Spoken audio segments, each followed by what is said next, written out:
جی دوستو السلام علیکم، میں سرفراز صفی ہوں اور آپ میرا ویڈیو لاگ دیکھ رہے ہیں۔ آج کا ولاگ بہت ہی خطرناک ہونے جا رہا ہے،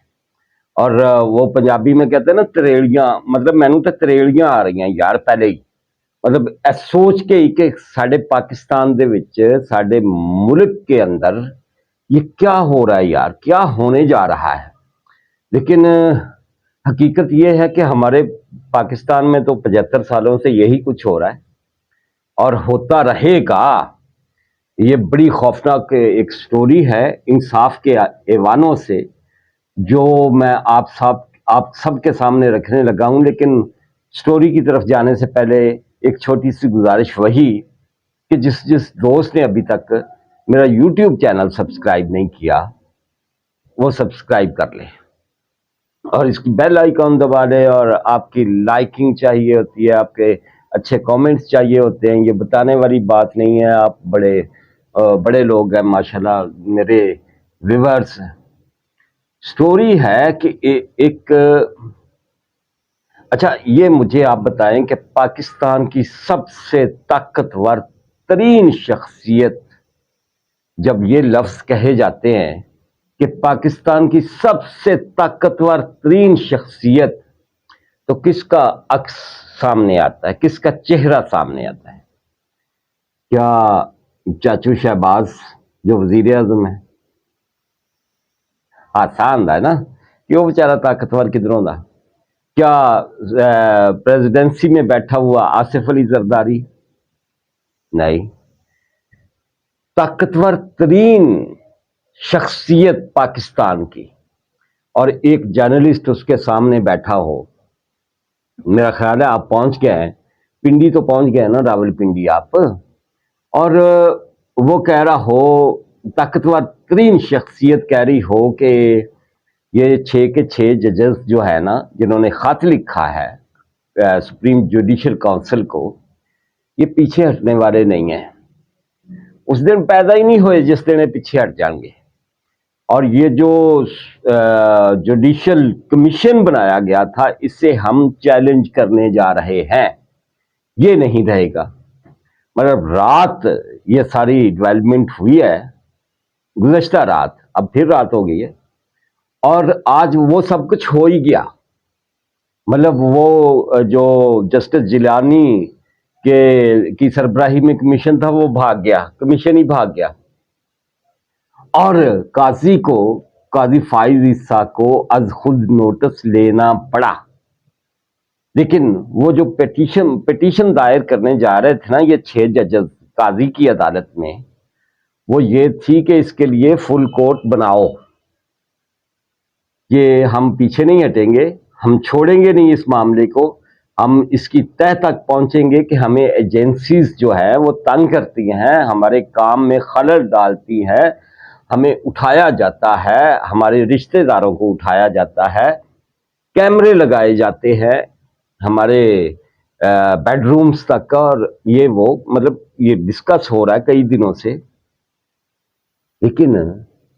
یہ ایجنسیز تو طاقتور ہے، اور طاقتور ترین کا نام جب آتا ہے تو اس کے انڈر ہے، اور طاقتور ترین ہی ایک جرنلسٹ کو سامنے بٹھا کے وہ کہہ رہا ہے مجھ سے آنکھ نہیں جھپکی جا رہی تھی یہ ساری باتیں سنتے ہوئے، چائے ٹھنڈی ہو گئی تھی ٹیبل پہ پڑی ہوئی، اور میں یہ ساری باتیں سن رہا تھا۔ اور وہ طاقتور ترین شخصیت جو ہے، اس نے آج بھی اس جرنلسٹ نے کہا ہے کہ وہ کہہ لگا رہی تھی سگریٹ کا دھواں، وہ شخصیت جو ہے وہ ایسے مرغولے بنا کے سگریٹ کے دھوئیں کے نکال رہی تھی، اور لگا کے کہہ رہی تھی کہ تمہارا چیف جسٹس جو ہے وہ تو 12 گھنٹے نہیں نکال سکا۔